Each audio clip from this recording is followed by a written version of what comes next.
One. Welcome back to season 3, episode 1 of Mr. Restaurant. Today, we're digging into the restaurant business with the legendary Michael McCarty. Michael, thank you for being here. You know, it all started in 1979 when you played a major role putting in what has become known as California cuisine on the map. I'd like to talk to you about that. I'd like to talk about your life. I'd like to talk to you about where you're going. So here we are. Welcome to my party because I know you've thrown a few yourself. You got it. Great to be here. Thank you very, very much. So let's get down to the nitty gritty. Where were you born? I was born in New York, a little town called Mount Kisco. We lived in Briarcliff Manor on the Hudson. And how many were in your family? I had 3 brothers, so there were 4 boys and a mom and dad. And I was one of 3 boys. yeah, I was the middle kid. yeah, I was the number 2. But we had a great family. So was there a big age disparity when you were growing up? No, no, no. We were all very, very classic 50s. We were all 2 years apart. Had your parents been assimilated in America, or had they come over from Ireland?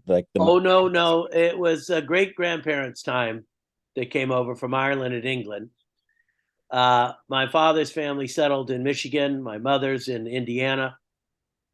Uh, and uh, they were great people. So nothing to discuss there of any kind of nefarious, No.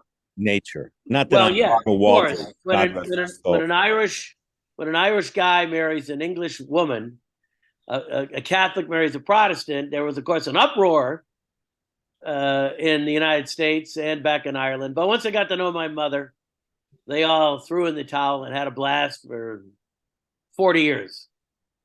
Was your mother a cook? My mother and father entertained.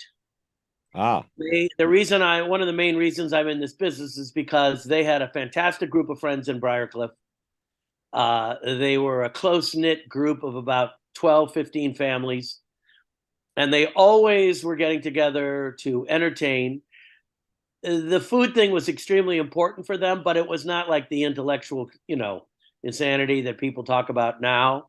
It was more of the idea, which is how I decided the restaurant business it was like throwing a party every night and giving everybody a bill, and everybody had a big time. And that's what they did, whether they were barbecuing outside, they were very seasonal. We had a little beach shack in Rhode Island. So all the summer we would be there, and being introduced to all of that seafood and fantastic stuff there. It was a very big Portuguese environment there. So we learned an awful lot, both in the farming department and in the fish department. But really, that was it. They were great. I mean, they were a fantastic mom and dad.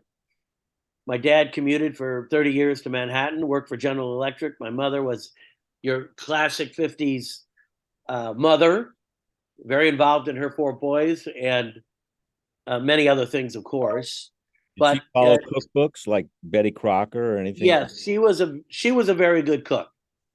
The New York Times cookbook was a big hit. Uh, Years later, I bought them. I introduced them to Julia Child, and I got them the Julia Child cookbooks. But she Wait, really, wait a second. yeah, I introduced my parents to Julia Child.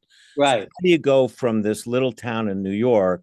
right, Well, I want to introduce my mom and dad to Julia Child, my yeah. dear friend. Well, How does that happen? it's been a crazy, it's been a crazy 70 years, almost, not quite You're yet, not but 70.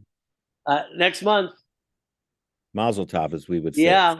My But tribe. the thing is that as I said, they really were always focused on having a great party, great people, great environment, indoors, outdoors, spring, summer, fall, winter, uh, just an appropriate attention to detail, but without any kind of fuss. It's And just their friends were no that way. fuss. No fuss, Had right? no fuss. And that's And very and emblematic of your restaurant. Yeah, well, and you see, I went away to France as a junior in high school, and Prompted that. it's a program called Andover and Exeter School Year Abroad, and we had a program in Rennes, France, and Brittany, and in Barcelona in Spain. And you went as a junior in high school, not college, high school. You lived with a family for the year. You were completely immersed. And the night before I went, in those days we traveled by boat. We went into Manhattan to New York City, and my parents took me to a restaurant called Laurent. And in those days, as you well remember, the classic good restaurants in any major city in America, or in the world for that matter, were based on Escoffier. They were classical French restaurants, the Yes. Maxime's look. And that night I went in there. The next day I was getting on the boat to France, but I was just mesmerized and blown away by the electricity of this dining room. I'd never been in a real restaurant like that before. There weren't any where we lived. And when the owner came in, the electricity ratcheted up. Everybody looked great. It was September, they were all back from the summer. And then I remember my father and his friend arguing over the bill, and it sort of like came right together like that. It's like, as they said, this is the same feeling I see when my parents are entertaining.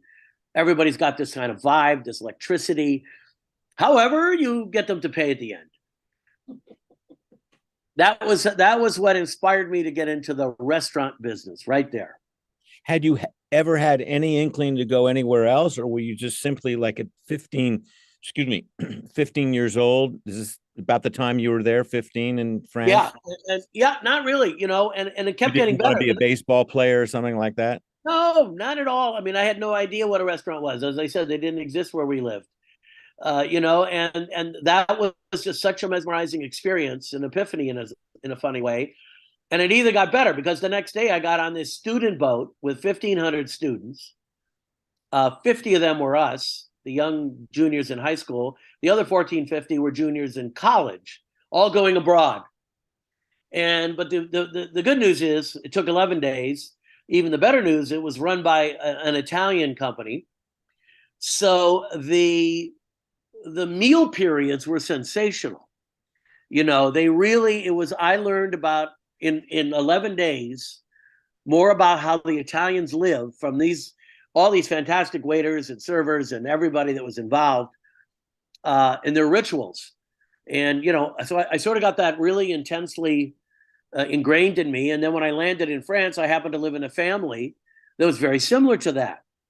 They lived in Brittany. Brittany, as you may know, is a folklore. It's Breton. They have a very classic culture. They're surrounded by the sea, so the seafood is absolutely impeccable. It's a very big growing province, so that the food was always fantastic. And I happened to have a family that really was large and always entertained. And so literally within a 16, 17, 18-month period, I learned everything I needed to know, including, which was the top off that, which we didn't have in the United States of America, we had appropriate cooking schools for students that wanted to pursue this as a career. Remember in America, you may remember in junior high school, it was like home ec. Right, but there's no CIA at that time. No, the CIA was in the 60s, was the 50s, was a vet program. It was, you come back from the wars, you go to work here. You learn how to do this. It was just beginning to find itself. And within the 70s is when it started to happen. Julia Child really had a lot to do with that. And a couple of people that had been to France, in the 60s, started to get it going here. But when I came, and so that's what I did. If you said CIA, it was, the CIA. It was. Oh yeah, I mean, and they Culinary Institute of America. Yeah, and they really got going. They got on the bandwagon for the modern American stuff in the 80s, like everybody did in the United States, as everybody did in the world, by the way. The 80s was an extremely important time, not to jump forward, but at any rate, So from Board my back. family, I learned about the École Hôtelière, which is the French school that you would go to as a student. Like there, after ninth grade, you make a decision. You're going to go for a baccalaureate for the university program like we do in America, or you can go into any number of trade schools. It's very formal there, and they're early organized. So I went back to Paris. I went to Paris. I enrolled at the École Hôtelière and the Cordon Bleu and the Académie du Vin, which was run by Stephen Spurrier. And Were you I fluent in French at that time? Yes. Well, you see, the beauty of having gone to Brittany was I spoke fluent French. It was an immersive school, and it was very intense. And so I was able to like jump right in Paris. It was like very unique. So I spent the better half of the first half of the 70s there. And you're how old at that time? Well, then let's see, flash forward. I would have been 20 in 73. So I started when I was like 19, 20, 21, 22, 20, 21, 22, 23. Wanting to be a chef. Well, I knew very, very early on that I needed to be a chef. As a background. The horror stories of restaurants where the chef walks out on a Saturday night. So whereas I was very intrigued with being a chef, the beautiful thing about the École Hôtelière was they offered the three parts. They offered the chef, the front of the house, and the back office. So you were trained in all three departments. And then when you're halfway through the program, you make a decision which one you want to go to. You want to go on and become a chef? You want to go on and become a front of the house guy? Or do you want to just stick and be in the business side? And so I was fortunate to understand that at a very early age. And I realized that if I wanted to be in the restaurant business, I had to know everything. And so, yes, the chef was the most glamorous part of it. And it certainly was the majority of what I did there. And I worked in one restaurant for one night and I said, this is ridiculous. Because as you know, they put you over there and you peel potatoes for 2 months. And, I said, I can go out to all these restaurants and learn more just having dinner there about what's good and bad and ugly about them than that. So that's what I did that entire time I was in Paris, as well as cooking. I started a little bistro, and that's where I began to formulate my version of new American food. You started a little bistro in Paris. That was your yes, on Ile Saint Louis. It was a little tiny 22-seater. How'd you make money on a 22-seat restaurant?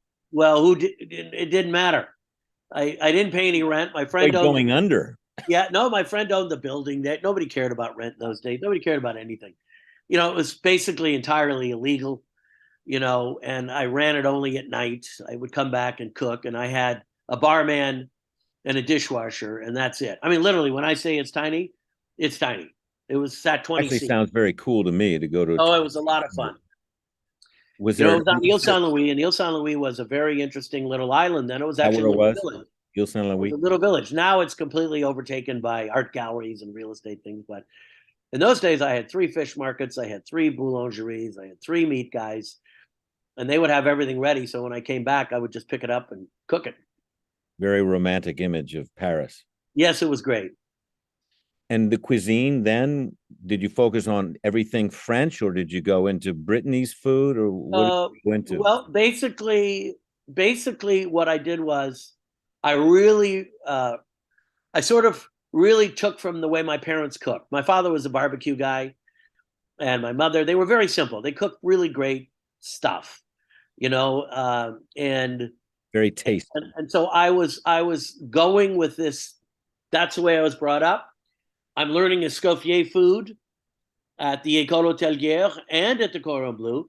But surprisingly, right at that time, in the first half of the 70s, was when Gaud and Millau and the French Nouvelle Cuisine revolution occurred. I was very fortunate to be there.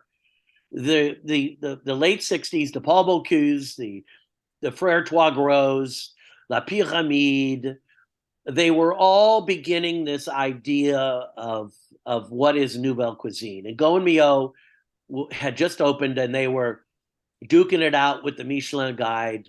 And so they were saying, nope, you know what, you keep your Escoffier. We're going to take it to another place. And of course, like any revolution, sometimes they go too far, which Nouvelle Cuisine did, but it dialed itself back. Why did it go too far? Well, in other words, it became almost a cliche, where you got the big Villa Bush white plates that are like 14 inches in diameter, and you got one scallop in the middle with the sauce and the this and the that. Now, Like $2,000 on your ticket. yeah. and so but what happened really was you brought up a very important word. You said Brittany. What I realized that as I grew up in New York, I went to school in Pennsylvania, I went to school in Illinois, hadn't been to California yet, but in New York, I could see let's use the term terroir of being in Rhode Island at the beach and understanding that this is where my mother would buy the vegetables, and she was the wife of the vegetable lady, was the wife of the fisherman, and so we would buy the fish from him and they had a great butcher in Watch Hill, and so you rather than going to the supermarket, it was sort of like a regional thing, and Brittany was again a very important part of me because they were very proud of their food. They not only had the Breton food, the galettes and everything and this and that, but the seafood and the produce that was grown there. I was very fortunate that the family I lived in were old, ancient royalty that lost all their money, but they held on to their 900-year-old chateau that hadn't had any repairs and maintenance for 900 years. To give you an example, all the bedrooms, the beds were on wheels because when it rained, it leaked. You had to move your bed here or move it over there, etc. Good idea. But they had wonderful sharecroppers. One would grow the pigs, one would grow the beef, one would grow the vegetables, and they were close enough to all three sides of the ocean to get the Baylon oysters and the moule and the Dover sole and the turbo. Everything grew right there. It was fantastic. So regional food became a big part of me. And remember, in Paris, I was there when Les Halles was still there. So you go to Les Halles, and as I said before, on Ile Saint-Louis, I was very fortunate that it still was a quaint little one-street neighborhood with all of these food markets on it, run by these families. So the education was, the cheese, everything, the fish, everything was fantastic. And I can smell it and feel it and taste it right now. You're really giving me the hunger pang for Paris. And it's really out of the movies. It really was amazing.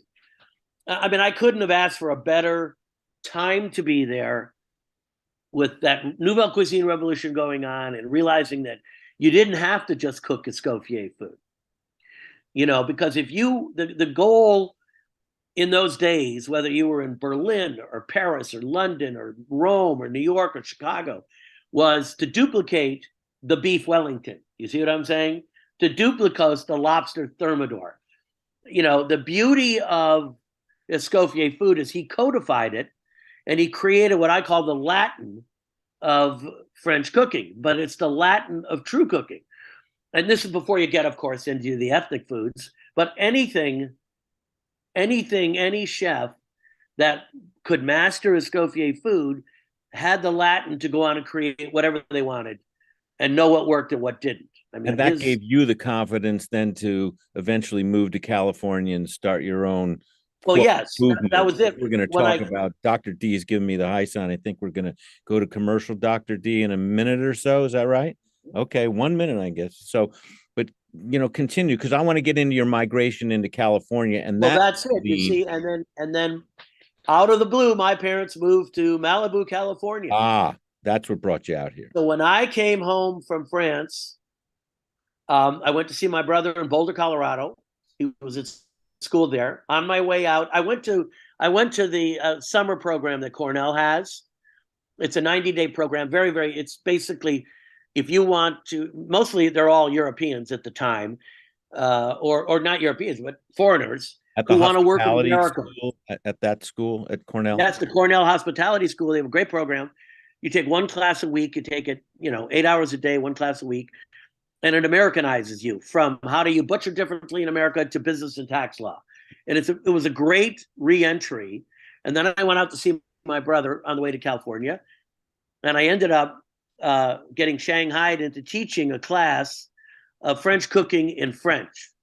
We can go into that later. Wait, in Boulder or in California? In Boulder. In Boulder, before you hit California. Before I hit, on my way. Now you're like, what, 20, 22? I got waylaid. I'm 21. 21. 74, late But you 74. had immersed yourself for years in this French cuisine and culinary world. So you were very ahead of the curve for certainly your generation. Oh, yeah. Yeah. I was very fortunate. Generation. Yeah.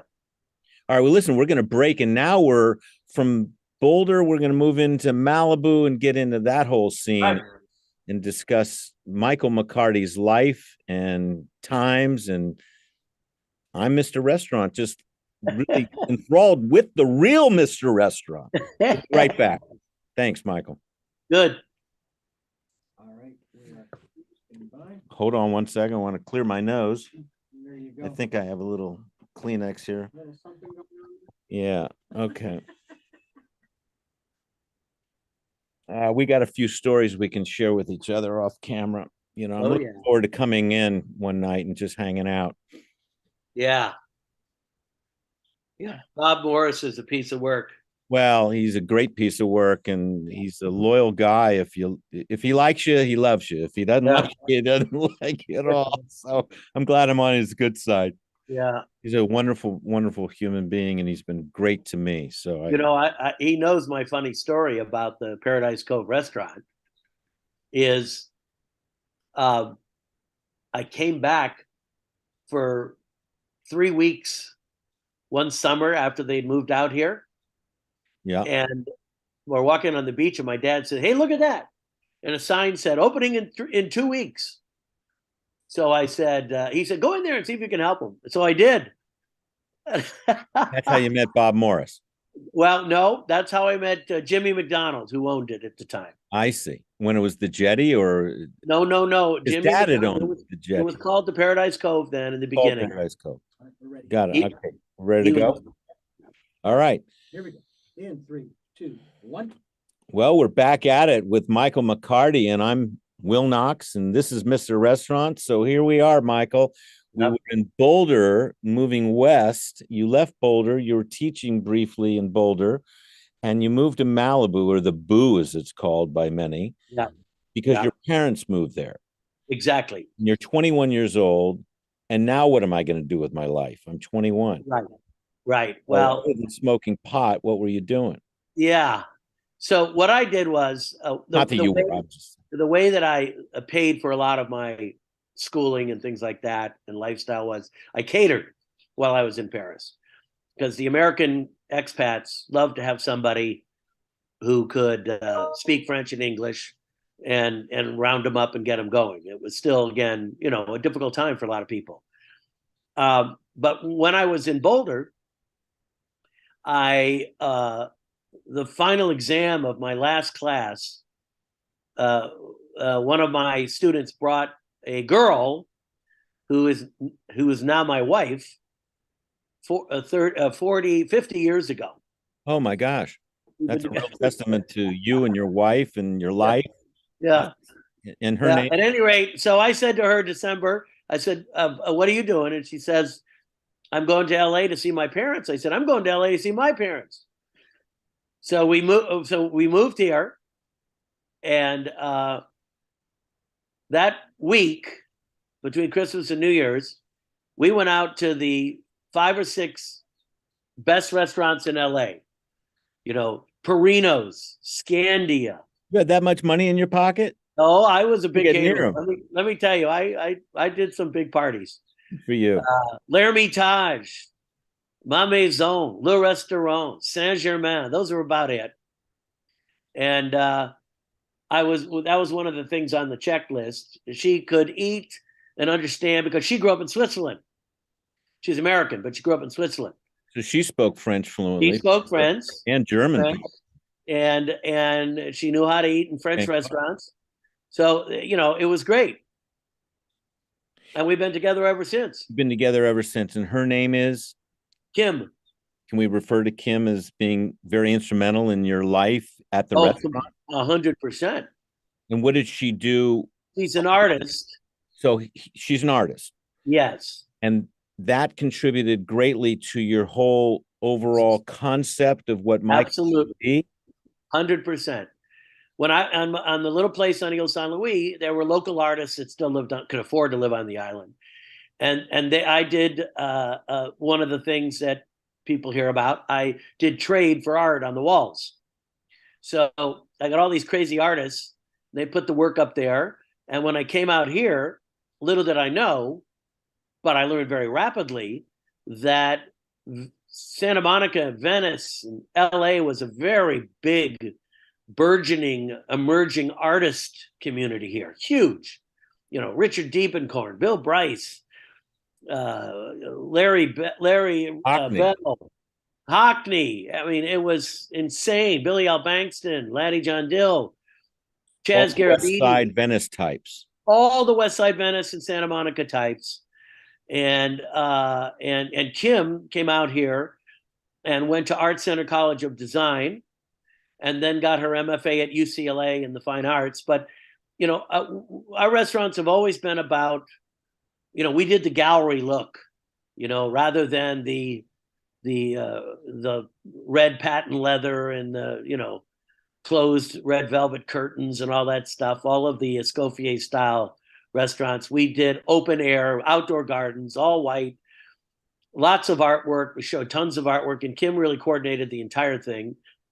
And But what got that into your brain to kind of say, all right, we've gone to the 6 restaurants in LA. Now, Kimmy, did you ever call her Kimmy?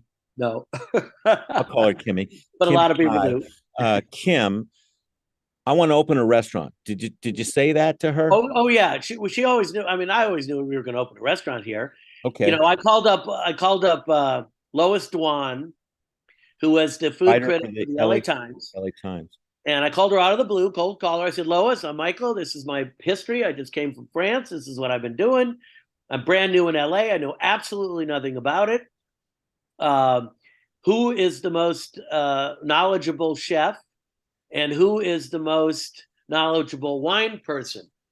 And she said, well, Jean Bertranu at L'Ermitage and Dennis Overstreet at the Wine Merchant. Hold on one second. We'll be right back with Michael McCarty. He just stepped out of the room for a second to show me something that's Power. It's tech related, and it has to do with power, because I think he's powering back up because he powered down. And in the business of media that I'm in, I guess I'm vamping until ready. While There we go. We're ready. Here he is. He's back in. Okay. Power. Welcome back, Michael McCarty. Jesus. All right. So we're talking about Lois Dwan and So Dennis Lois says to Overstreet, me, so I immediately go over best to Jean wine and Bertranu, best chef. and I introduce myself to him. We hit it off perfectly. You're not a shy guy, are you? No, and we had a blast, and he had a beautiful restaurant. It was stunning, and he was the only chef really at the time that was embracing Nouvelle Cuisine, but not the stupid part of Nouvelle Cuisine. This is L'Ermitage. This is L'Ermitage restaurant, not on the La hotel. Cienega? Was it on La Cienega, if I recall? Yes, on La Cienega. Right. Dennis was a whiz in the wine department because he was in Beverly Hills at the Wine Merchant, and he was the most knowledgeable. And because he happened to have an extremely energetic crowd who loved to buy wine. This is the beginning. You know, it was like the lawyers and the doctors and Hollywood really were into wine, and they were learning how to learn about it. And you were going to I teach. hatched a class at Dennis's of teaching food and wine pairing, and we had an absolute blast down in the basement. Talk about the grotto, and so all of these people would show up. Some of them are still my clients today, and they would we would show them how we would actually cook, and they'd participate. Little hot plates and everything. And then we'd pair each course with wine. Because remember something, in those days, it was white wine with fish and red wine with meat. And that was about it. Very elementary. And people knew, it's like when I was at the Académie du Vin in Paris. You basically had 3 classes. You had Bordeaux, Burgundy, and Champagne. And then as years went by, they picked up the Rhone, and they picked up the Jura, and they picked up the Loire Valley, you know, and then this thing called Italian wine showed up, you know, in the mid 80s, and the same thing with Spanish wine, you know, again, being commercially modernized. Um, and so that sort of got me going here. And I realized that in that time, I also met through Jean, his purveyors. And I realized that they had a great meat program here, superior meats. They had a fairly good chicken program. They had a great squab program, but they didn't have any good ducks. So Jean and I partnered and we started a duck farm. It was called Where Mad now? Ducks. Where Mad Ducks. No, they wouldn't have us in Malibu. They wouldn't have us anywhere but in Acton on the way to Palmdale and Lancaster. They didn't care what we grew up there. So we started a duck farm and we did the Moulard, which is the mule duck, the Muscovy male and the Pekin female. There's a whole story to that. Made foie gras in the beginning. And this is before you opened Michael? This is before, yes. And during that same time, working with Dennis Weiss, who was from Northern Produce. That was the Weiss family. They started one of the great produce companies. Finding farmers to grow things that we bring seeds in, and we started this whole process of moving them towards this, like growing haricot vert, for example. They didn't grow that here. Blood oranges, didn't grow them here. The many things, when you wanted herbs in those days, you went to the spice rack in the supermarket. Listen, you wouldn't call haricot vert anything other than green beans, I guess. Green beans, and they were 5 times the size. They weren't the little baby greens. But anyway, so it was a very educational couple of years. And then I looked around. I said, it has to be outdoors. I made a decision to be on the far west side because I couldn't stand driving into Beverly Hills and back every other day. So that's how I ended up in Santa Monica. You were living in Santa Monica? No. That's how I was living in Malibu. I've always lived in the same place in Malibu. So okay. So you're still today living in the same place that you settled with Kim? Yes. Wow. And your parents, were they far away? They moved to Denver, Colorado from Malibu. So is that how you got involved with Chef Jimmy Schmidt in Denver? That's another story. Oh my God, we've got stories that are coming out of our ears. Do we have enough time? Dr. D's telling me 1 minute till our next break. And then how much time do we have with Michael? 15-20 minutes. 15-20. We can't get Michael McCarty's life into 15-20 minutes. We can do it. We can do it. Oh no, we're not even open yet in Santa Monica. All right, listen. I want to know then, you're in Santa Monica with Kim, you're on the west side.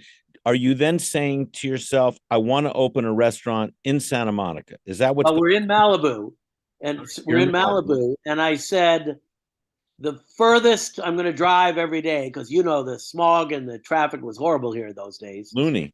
Was in Santa Monica, and it was, Santa Monica was a wasteland. It was like the Third Street Promenade was a disaster. It was like tumbleweeds going down it. But I looked at all over the place, starting at the 405 going west. I went back and forth with about 4 or 5 places that had some sort of outdoor space, but this one was perfect. Wait a second. So you were intent then on saying, I'm going into the restaurant business. Oh, yeah. Chef, restaurateur. Absolutely. Okay. That's how your mindset was. That my mindset was 23 years old. Yeah. And I was going to build a restaurant that accomplished a half a dozen important things, the food being the most important, but the service and the way the place looked, the decor, the attitude. Remember, everything was French. There were no Americans really in our business. There were a handful in the United States, like me, that were pioneering in there, like San Francisco, Alice Waters. You had Larry Forgione in New York. Again, you had Jimmy Schmidt in Detroit. You had Larry Forgione. You had Bradley Ogden in Kansas City. You had Paul Prudhomme in New Orleans. You had Jeremiah Tower in San Francisco. You had Mark Miller in San Francisco. And that's it. You could count the regional American chefs on both hands in the late 70s and early 80s that were getting into the program. And it's like it just exploded in the 80s. And that's when hold that thought, because we got a break right now. We're going to get right back to the opening of the famous Michael's restaurant, which still exists today, as well as its namesake in New York City, which opened 10 years later. You opened Michael's in 1979? Here and 1989 there. In 1989 in New York. We'll be right back to hear more about this with Michael McCarty. I'm Will Knox. This is Mr. Restaurant, and I'm with the real Mr. Restaurant. All right, 3, 2, 1. Hey, We're back. All of a sudden, here we are. Okay, Michael, the Yeah. timeline's going really rapidly now. It's 1978. I'm building the restaurant. But see, where are you getting your money, man? Okay, so as I said, I Everybody's got ideas. catered a lot. Okay. And my first customers were all the people that I catered for. So I had a chunk of money, but I went to 9 banks and applied for an SBA loan, and 8 banks turned me down. You didn't have any collateral. Oh, you had a house, I guess. I had the 20% that you required. Got it. You needed 20%. No, the collateral was the United States government. So the SBA, I went to but 9 of them. But in those days, restaurants were like, "What? Are you kidding?" Plus, I had a 4-foot-long ponytail, which I subsequently cut, so I could, not freak them out. But the last restaurant I went to happened to be on 4th and Wilshire, right here, 2 blocks from my showing you restaurant. the real estate, because I'm a real estate guy. That's what I do for a living. All right. I see. All right. I started out originally supporting my acting and producing career. Right. Coming into LA from San Francisco. I'm born and raised San Francisco, 4th gen. And I come down to LA and I get into residential real estate to support my acting and producing in 1976. Right.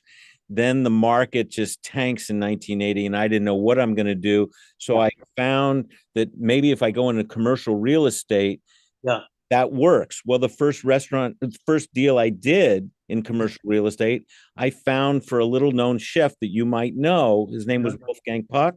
Oh, yeah. I found the Spago location. Oh, how great. So I got into real estate. So I'm concerned particularly about restaurant real estate. And well, there you go. That come to you? Who were you working with that was turning you on to this location? So I went and I finally got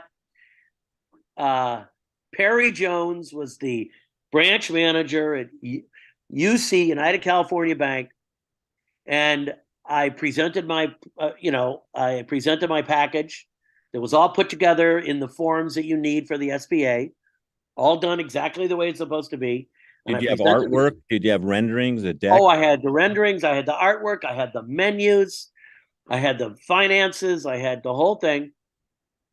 And at the end of the meeting, I said, okay, here's another one going down the tubes. And he said, so Michael, listen, I've been looking at your menu. I see you have this Pacific swordfish here. And you're doing it with a Pommery mustard and white mushroom cream sauce. I happen to have a piece of swordfish in my house tonight that I was going to cook for my wife. Could you give me that exact recipe? I want to duplicate that. Oh, you're in now. I said, I'm in. So I said, yeah, Perry, here we go. And by the way, what are you doing tomorrow night? And I took him out to dinner. I went to all 7 of those restaurants. And he came back and he says, I think we can do this. We walked the property. Literally was 2 blocks from the bank branch over here. We walked the property. He said, I'm going to do this. I think you know what you're doing. I think it's good. Let's see what we do. And of course, he took it downtown to the big headquarters and they denied him. They said, what are you, an idiot? This is a restaurant. You don't do restaurants. Forget it. And I said, Perry, you got to go to bat for me. You know this is going to be good. And so they did. And I got the loan. No partners, just me. And in 78, we started building. Well, wasn't it less expensive to have the bank be your partner than to have 3 or 4 or 5 or 10 other partners? Oh yeah. I mean, it was. Right? It was give more part away of to those guys. It was. I think it was part of the. It was one part of the modern approach to the restaurant business, that I felt very good about. It was like you could actually be an entrepreneur. You could do this. And you could have a banking relationship and it was good. And And it turned out fine. And, I tell you, my father was back in town for a meeting in 1979. They'd moved to Colorado. And he was back in town at a meeting, and they were at a dinner party. And there was a guy at the table who was talking, and he's saying, yeah, that great restaurant Michael's that just opened up that you can't get into for 6 months? We financed it. It was the president of UC Bank. And my father goes, whoa, that was hilarious. What a coincidence. Right. Yep. And yep. You not only had this environment, but you created an environment with the people Yes. who were there and the art and the food itself. So it was a whole package, right? Oh, yeah. I mean, I met one of the great restaurateurs in town, although you would have known it at the time. Was he owned the Polo store. He owned the Ralph Lauren store. Jerry Magnan. Jerry Magnan, yes. And Jerry and his partner Larry Mindell, they owned about a handful of restaurants. Classic Italian. He had Chianti on Melrose. They did Chianti. They owned a bunch, but he also still had his Jerry Magnan store. So I got to know him again through art. He was also an art collector. The world was very small in those days, and so within a very short period of time, you knew the handful of players in the food and the wine and the art business. And Jerry, I said, Jerry, look, the standard uniform in all these restaurants throughout the United States and the world are tuxedos or variations on the tuxedos, depending on your status in the service. I don't want to do tuxedos. He says, oh, I got a guy I want something American. I only want American. So he takes me to the corner of his store and he says, you see that over there? That guy's name is Ralph Lauren. And he's an up-and-coming designer, and you're going to love this stuff. And I'd gone to prep school, so I knew what that was all about, and it was perfect.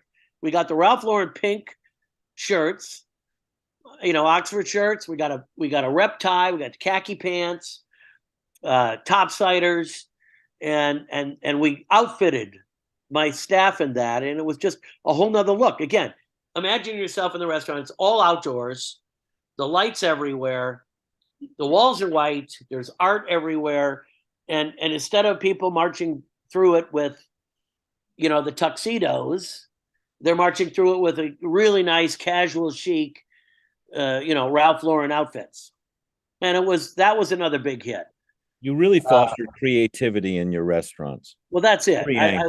I was very fortunate to have a great, great team. How did you get that first team? Well, let me tell you, it was like, I would sit in the garden and I'm planning and finishing up construction. And then one by one, these kids would walk in down the stairs and they'd heard about it. Jonathan Waxman, he just walked down the stairs and he says, Michael, heard a lot about you. I want to go to work for you. So the world was so small with the chefs that they would just put a chit chat. Word got out that this guy's opening up in Santa Monica. Next thing you know, Mark Peel walks down the steps. Next thing you know,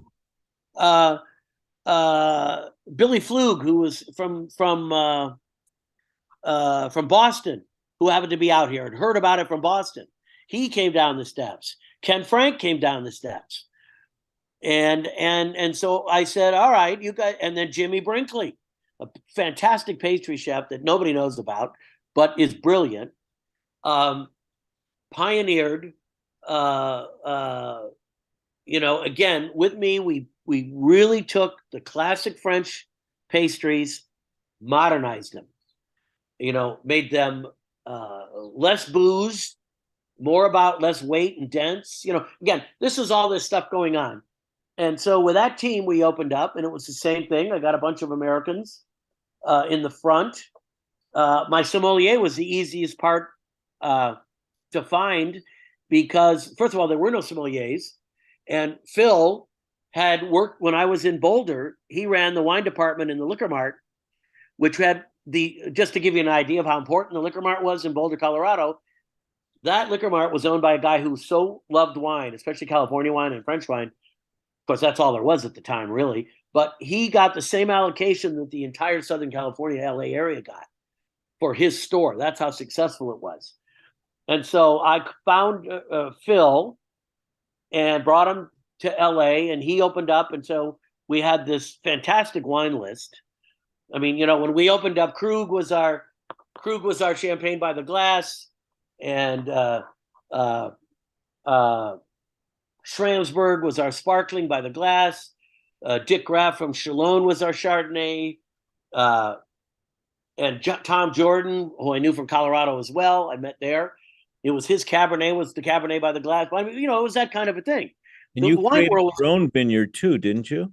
Yeah, well, that was a little bit later. That was in '85. Got it. Yeah. Is that still around? Oh yeah. That burned down in the '93 fire with our house and everything. But we rebuilt everything, and we got the vineyard back up. In fact, the only thing that loves this cold and rain in LA is my vines. They can't believe how beautiful it is, because they love to be dormant and they love the water. And so we're getting ready now. We're going to start pruning in about a week for the 2023 vintage. This is Malibu Vineyard. Malibu, the vineyard, right above Carbon Beach. Could I buy a bottle? Yeah. Oh, yeah, absolutely. I am. In fact, we're just bottling the 2016. Bruno Delfonso and Chris Curran make my wine up in Lompoc in the wine ghetto. And in fact, we're going to be, I've been using all of it at the two restaurants, New York and LA, but I happen to have had a big vintage in 2016. So we're going to be back to selling it to the restaurants and wine stores in Malibu itself, like Paradise Cove and I live in Ojai now, and that's become a real big axis between Santa Barbara, Lompoc. You mentioned Manfred Krankel's got a big vineyard up there. He's the best. We had the complete selection of Cinquanon. He was one of the greats. I'd have to mortgage my house for that wine, but nonetheless, Listen, you now are established in Santa Monica. You're all of 25 years old. You've been open for a year. You're hot. Then what are you thinking to yourself? Well, I'm thinking that I really want to open one in New York. And so, this is your baby, this is your child. You don't have any children at this time, right? No. Yeah. So, and, it's great. So my wife and I took the last week of August off and the first week of September of '79. We'd only been open for 5 or 6 months. Went to Paris, and I was with Stephen Spurrier and John Winthrop, and that owned the Académie du Vin. And I said, and we just were having dinner, reminiscing. And he said, I'm going to be opening an Académie du Vin in New York City. I said, that's so weird. I was going to open a Michael's in New York City. And he said, well, I happen to have a great broker in New York. So we changed our plans and went into New York, September. I met with the broker. I said, I'll be back in 2 weeks. This is my criteria. Got to be between 52nd and 59th. Got to be between Madison, and you got to be between 6th. Because the one thing I was always frustrated with in the first few months of Santa Monica was we were booked 6 months out in advance for dinner, and you could shoot a cannon off for lunch. We were in an area where there was no lunch business, no matter what you did. So I said, I'd studied New York, and I knew that Midtown was it. It was before Wall Street and downtown was happening, all the other places. But, and so then when I went back, I actually found the location that I'm in right now. I had to wait 10 years to negotiate with Guido. It took me 10 years. Oh, okay, well, that tells you enough right there. Yeah. But finally, he threw in the towel. You're telling me 2 minutes, is that to the end of the show? No, till another break. Okay, I'm getting a little high sign. So Guido and you are becoming familiar with each other, but it took 10 you years. 10 years. From the time you saw this site to take it. As a broker, I can tell you, you're a marvelous client to work with because you knew exactly where you wanted to go. They showed me so many other places, and I said, nope. It's all crap, This is New York. This is my place. It has a huge garden. It looks just like the buildings were built the same year, 1933. This is California bungalow year. That is a modern hipster building built by the Rockefellers. I couldn't believe it. And so who was going to finance that? The bank again? Well, by then I was, there's a whole nother story. I built 3 other restaurants. I was You don't have any stories, Michael. I know. I need some stories. I know. So Uh, you got you had the financing. You were very self-assured after Yeah. less than a year of opening in Santa Monica that I'm Yeah. going to go do New York, although it took 10 years later. 10 years later. Okay, well, But in the meantime, uh, I was very involved in the American Institute of Wine and Food. That's where the Julia Child came in. And this is 1979 and 80. that's how you met Julia Child. Yes, she was one of the first people in my restaurant. Robert Mondavi, Dick Graff from Chalone, Richard and Tekla Sanford, Heights, Joe, Jordan, of course. And we got together and we founded the American Institute of Wine and Food. Wasn't And Bob Morris involved with that group? in the beginning, we tried to get anybody who was anybody to become involved because we needed money, obviously. And it was a very important thing. We wanted to get, the mission statement was to make gastronomy part of the art world and art education and not just in home ec. So you could actually get a degree. And we really spent a lot of time and money, and we had these conferences of gastronomy all over the United States. And it was that's a whole nother story. Well, we're going to stop on that story because Dr. D's imploring me to. Right? Okay, very good. Right, Doc? Mm-hmm. Okay, got to take another break. Stay tuned to Michael McCarty. I'm Will Knox, and you're listening and watching Mr. Restaurant. All right, very good. And our last segment. Okay, so now the next segment is how long? It's about 10 minutes. 10 minutes. Well, yeah, how am I going to accomplish 10 minutes of Michael McCarty's life? We're bringing him back. This is going to be a two-parter, Michael. Are you open to another session another day? Yeah, sure. Are you open to part 2? Yeah, part 2. The sequel? The sequel. Okay, because we're gonna get into more of this. You're very instrumental, obviously, in the world. That's what we're made of nowadays, the sequels. Okay, so Or what do they call them? Reboots? I got a lot of questions I haven't even hit. That just keep going, baby. Here we go. Stand by. Let me get it all measured out, and here we go.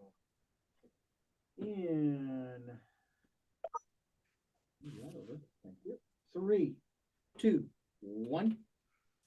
We're back now with Michael McCarty, who is probably Mr. Restaurant incarnate, without a doubt. Oh, God. I'm Will Knox. Michael, thank you for being here today. We've got about another 10 minutes, but as I asked you at the break, you'd come back for part 2, right? Right.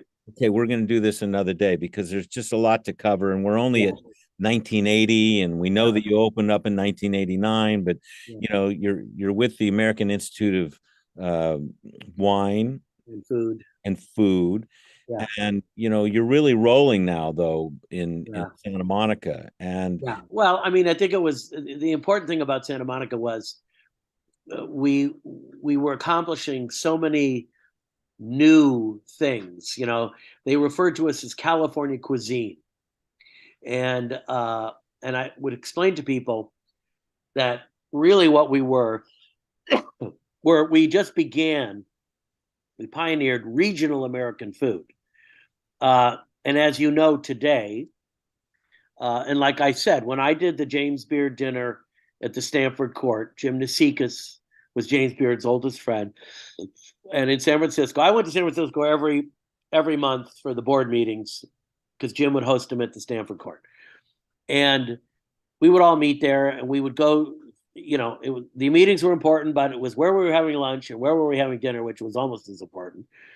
And we as part of getting the word out on the American Institute of Wine and Food, we had to do events, obviously, because we wanted to raise money. We wanted to show people what these young chefs were doing, what the new wineries were doing, what the progress that was being made, and all in the effort to create new American food.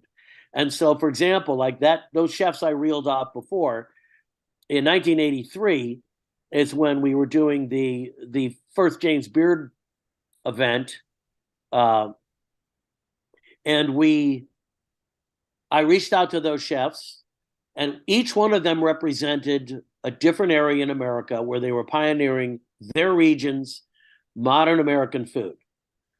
Paul Prudhomme was transforming the old Creole recipes and making them modern.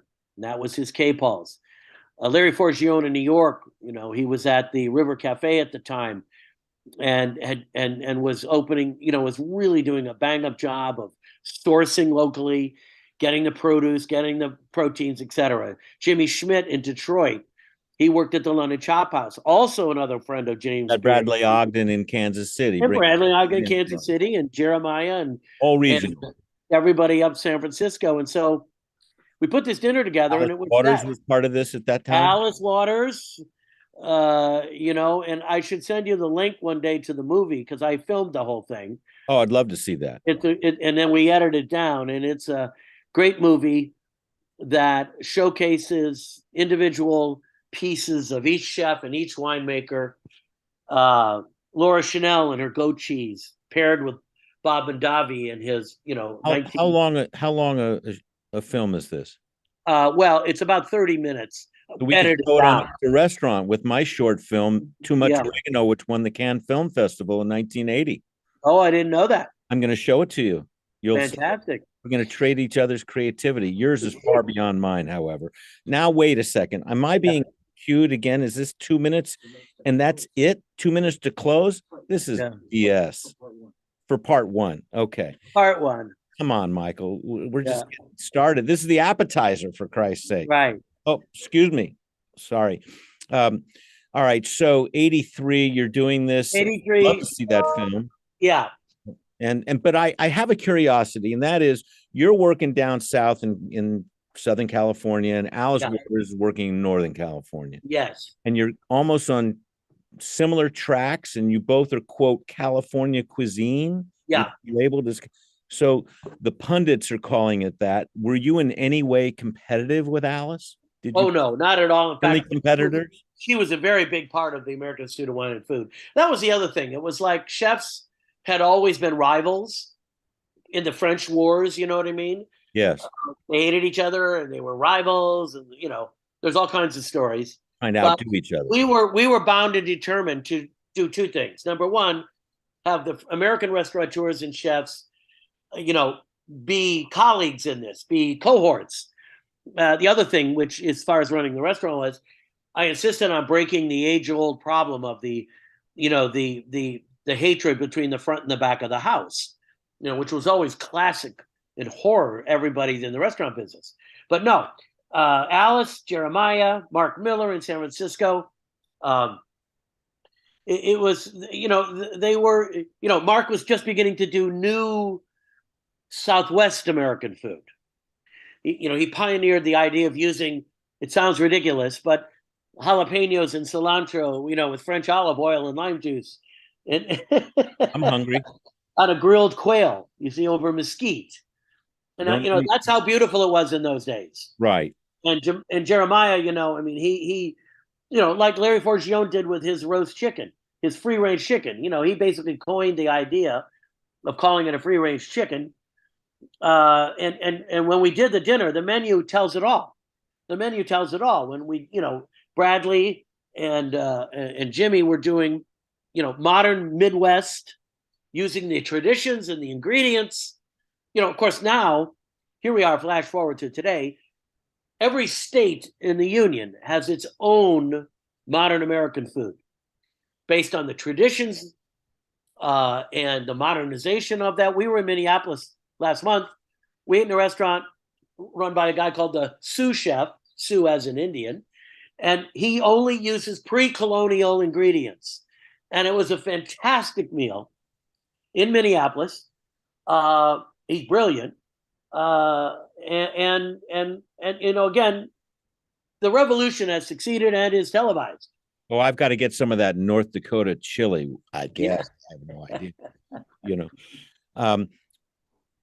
Oh God, I'm overwhelmed with your knowledge, but I'm really very transfixed by the fact that you have created a life that is both culinary and entrepreneurial. You've got the business thing going, you've got the food thing going, you've got the art thing, a lot of those intersections. And you were part of a movement that everybody seemed to elevate everybody else to the higher standard. And you've set the bar very, very high. And you've been able to maintain it over these many years. I mean, the best restaurants in the world are not necessarily having this long run that you've had.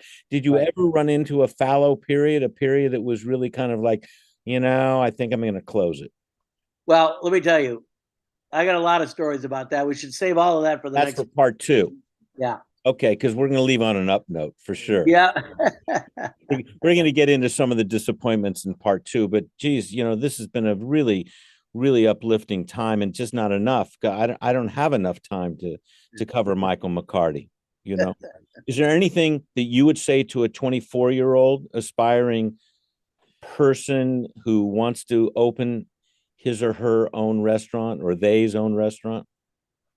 I would say that it is a fantastic career choice. It is very much more difficult than in the past, as everything is.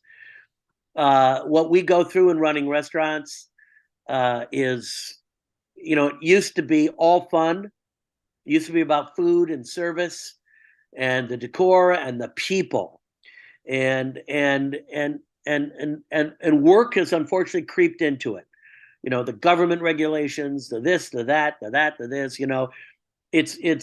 It's not for the faint of heart. Now, in the old days, it wasn't for the faint of heart either, but that was because people looked at it as an emotional reason to go out and say, "I want to own a restaurant." It was a creative thing to do. Yeah, and it does take work, and it does take clarity. The good news is, if you are good at what you've got your concept down, and it is simplistic, you can win big, and you can have a great time doing it. The dynamic has changed drastically. We can do that for the next group. But you have to stay focused. Yeah, it is all about focus, and it's about knowing what you're capable of doing. And right now, there are so many role models to track. You can see the good, the bad, and the ugly in our business really right in front. Well, I can tell you one thing that I marvel at, and that's you and Wolfgang Puck. You both are in your restaurants still. And that's what I think makes your restaurant so successful, because you have got the passion, and you're not just telling people about it. You're really exhibiting it. Exactly. Well, that's the fun. Piece of art. That's the fun part. Well, thank you for making my life fun today. I can't thank you enough for being part of Mr. Restaurant. This is Will Knox. I am with the real Mr. Restaurant. I've said it, but it's true. Michael McCarty. I'm signing off until we eat again. Very good. Thank you. We're clear. Michael. Yeah. If it's okay with you, within the next month or